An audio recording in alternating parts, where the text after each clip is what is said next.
Hi, here I'm Mr. Sean Krishna, and wildlife conservationist, animal lover, and entrepreneur. So I'll be asking a couple of questions to you. So, Sean, where did all your passion towards animals start? Animals started long back actually. I grew up watching National Geographic and Animal Planet rather than Cartoon Network. So I idolized people like Steve Irwin, Jeff Corwin, and Attenborough, and all these people. So that's when my passion started for animals and wildlife and conservation. When I was real young, I used to volunteer with the Madras Crocodile Bank. So there, this passion I was able to convert it into something where I could learn some stuff about animals and conservation. And from there it grew. Once when I started growing, when age caught up, also different kinds of opportunities opened up for me. Yeah. And I was able to do it. Okay. So next question is, so you have been saving animals for quite a lot of time now. Yeah. So what are all the different types of animals you've seen? I've rescued quite a few. Dogs, cats, the domestic animals, cows, and all these have been there. But apart from that, a lot of wild animals. Actually, our Chennai is a very unique city. We have a lot of forests right inside the city. You have the Gindi National Park, which is in the city. Then you have a Theosophical Society, which is also a good this one. Then you have the Nanmangalam Forest, which is also a reserve forest, which is inside the city. And you have marshlands. You have the Pallikarne marshlands. And on the beach you have turtles nesting as well, right? So you have a wide range of ecosystem right inside the city. So you will definitely have conflict with a lot of animals because our city is growing, right? So I've rescued deers, black bugs, pangolins, civet cats, slender loris, sea turtles, lot of different kinds of snakes. We have close to 40 varieties of snakes in the city. Okay. So then we have birds like barn owls, black kites, pelicans, quite a few varieties of animals which I've rescued, monitor lizards, and you have the chameleon. Then I've been rescuing actively for the last 4 years now, so I do 4 to 5 calls a day. So I come across a lot of cases. Okay. So are there more animals to be found in Chennai? We know what kind of animals, what kind of species have been there. We do have rare species. You have fishing eagle sometimes, which is found. Very interestingly, outskirts of Chennai, we rescued a Egyptian vulture, which is a critically endangered bird. Okay. So there are species which we are finding which have not been recorded for a very long time. But there are discoveries like that. Say for example, Neelangarai, right? In Neelangarai, saw-scaled vipers were not found in the last 15 years. I rescued a saw-scaled viper 2 months back in Neelangarai. So you do get a lot of new kind of species in new environment. Okay. Which is It's incredible. Yeah. So what is your favorite species of animal? favorite species. I like snakes. They're very fascinating, very misunderstood animals. So snakes, I work a lot with snakes. I study, read about snakes. I do a little bit of my own research with snakes. Not research as in not taking the snake and doing something with it while releasing them, studying about their habitat and stuff like that. Sea turtles have been actively working with them for the last 13 years now. I started when I was in class 8. So I've been also very close with sea turtles. But snakes fascinate me a lot because most of them are very much scared about snakes and try and rescue a snake. You have a big crowd always, and people are just very scared for no reason. Like only 4 species of snakes are venomous in Chennai. Okay. There are only big 4 snakes: the spectacled cobra, the Russell's viper, the saw-scaled viper, and the common krait. But all the other varieties of snakes are non-venomous. So people are unnecessarily scared or unnecessarily kill snakes. How's Badra, the dog, doing now? And what is your role in this case?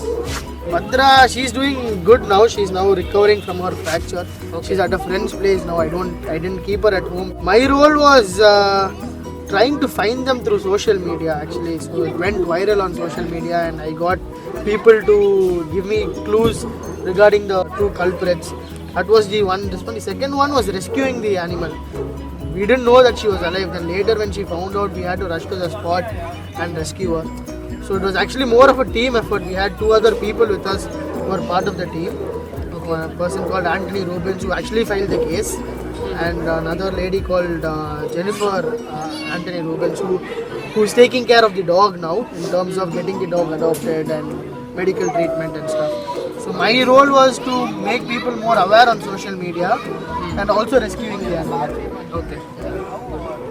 So, taking the clue from the case, what is your advice for the younger generation who, if comes across a kind of atrocity like this? So the whole idea me behind posting everything on social media is for people to understand that they can file their cases on their own. I am not registered with any NGO or such. We don't need to call an NGO for reporting an animal cruelty. As an individual person, if you feel there is something, if there is any amount of cruelty to an animal done, you can take the case forward and go file a case in the local police station.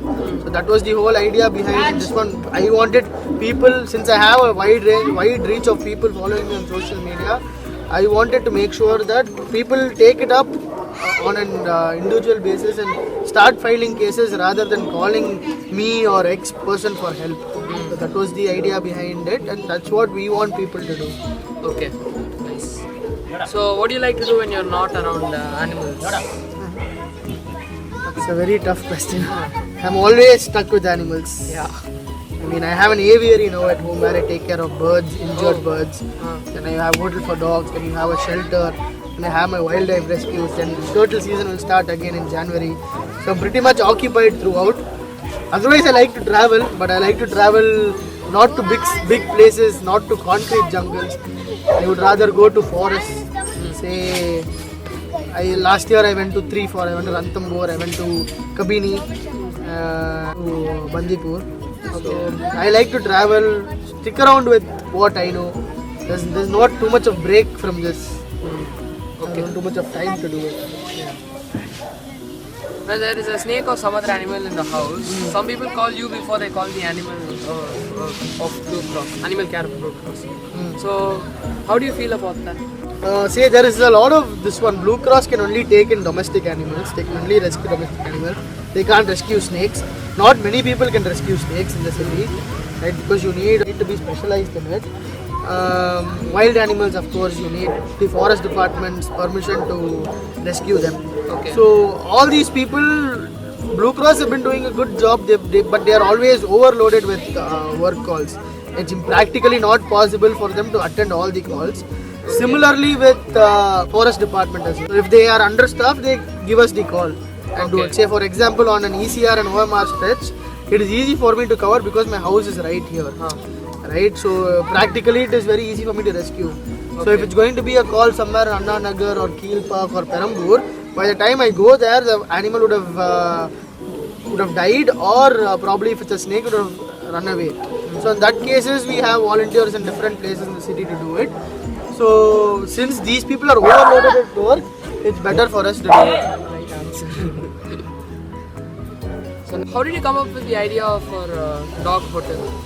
Dog hotel, when I went out of town, I left my dog in a boarding center. Okay, back then, say 4 or 5 years back, he came back with a lot of ticks and parasites. He's not doing well. So, and there was no proper boarding center in the city. So that's why the whole idea of hotel for dogs started, because I realized, like me, there would be a lot of people suffering as well. So then I decided to do something which is not there in the city, where dogs have a big open space. They have a swimming pool, they have a spa facility, so they have everything inside under one roof. So that was the idea behind Hotel for Dogs. Because I was affected, I didn't want people to suffer. How does the public support you when you rescue animals? Public, Save an animal. yeah, they are now pretty open-minded. I do create a lot of awareness. I just don't rescue the animal and go back. I talk to them, explain to them what it is. Even for snakes or any animal, I explain to them.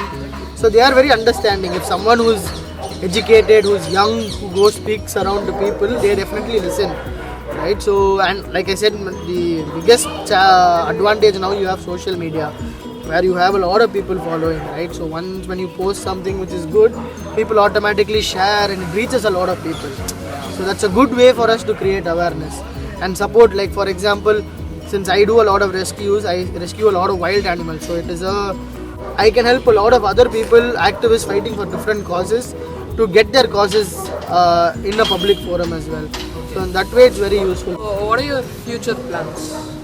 Future plans, so we are planning to get a rehabilitation center for wild animals. So we are speaking with the forest department for that. So once when we are able to do that, we would be able to treat and take care of wild animals and rehabilitate them as well. Okay. And obviously hotel for dogs is growing. We opened one in Bangalore as well.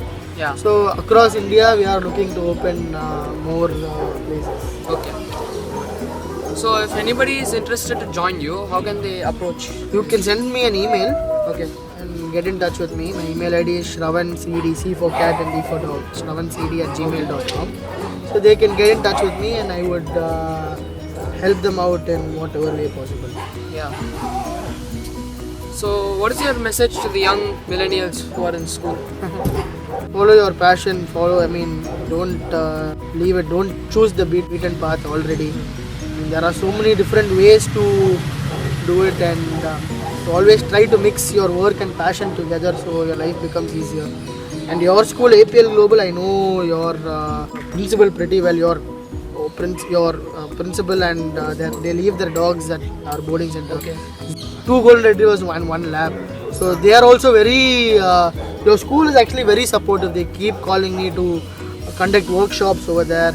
The aviary which I built in my terrace, they were very keen to build it in your terrace and do so. When you have a school which is supporting you and encouraging you and things like this, you should also use this to your advantage and try and get the maximum out of it. So on one picture I saw you holding a armadillo. That's not an armadillo, that's a pangolin. Okay. So I have never seen that. It's in the city. It's right in the. We find it in Gindi National Park. We find it even Theosophical Society. Pangolin. That rescue, I think it was during the floods where someone called me and told me that there was a dinosaur inside their kitchen. So I first assumed it might be a monitor lizard because they are slightly huge. So, but when I went there, I realized it was a pangolin coiled around. So pangolins are a Schedule 1 species protected under Wildlife Protection Act. They are smuggled illegally for their scales, which supposedly has medicinal values. So they've been smuggled and killed because of that. But this one was lucky that it found the right person and able to release it back into the wild. Okay. So yeah, that's about it.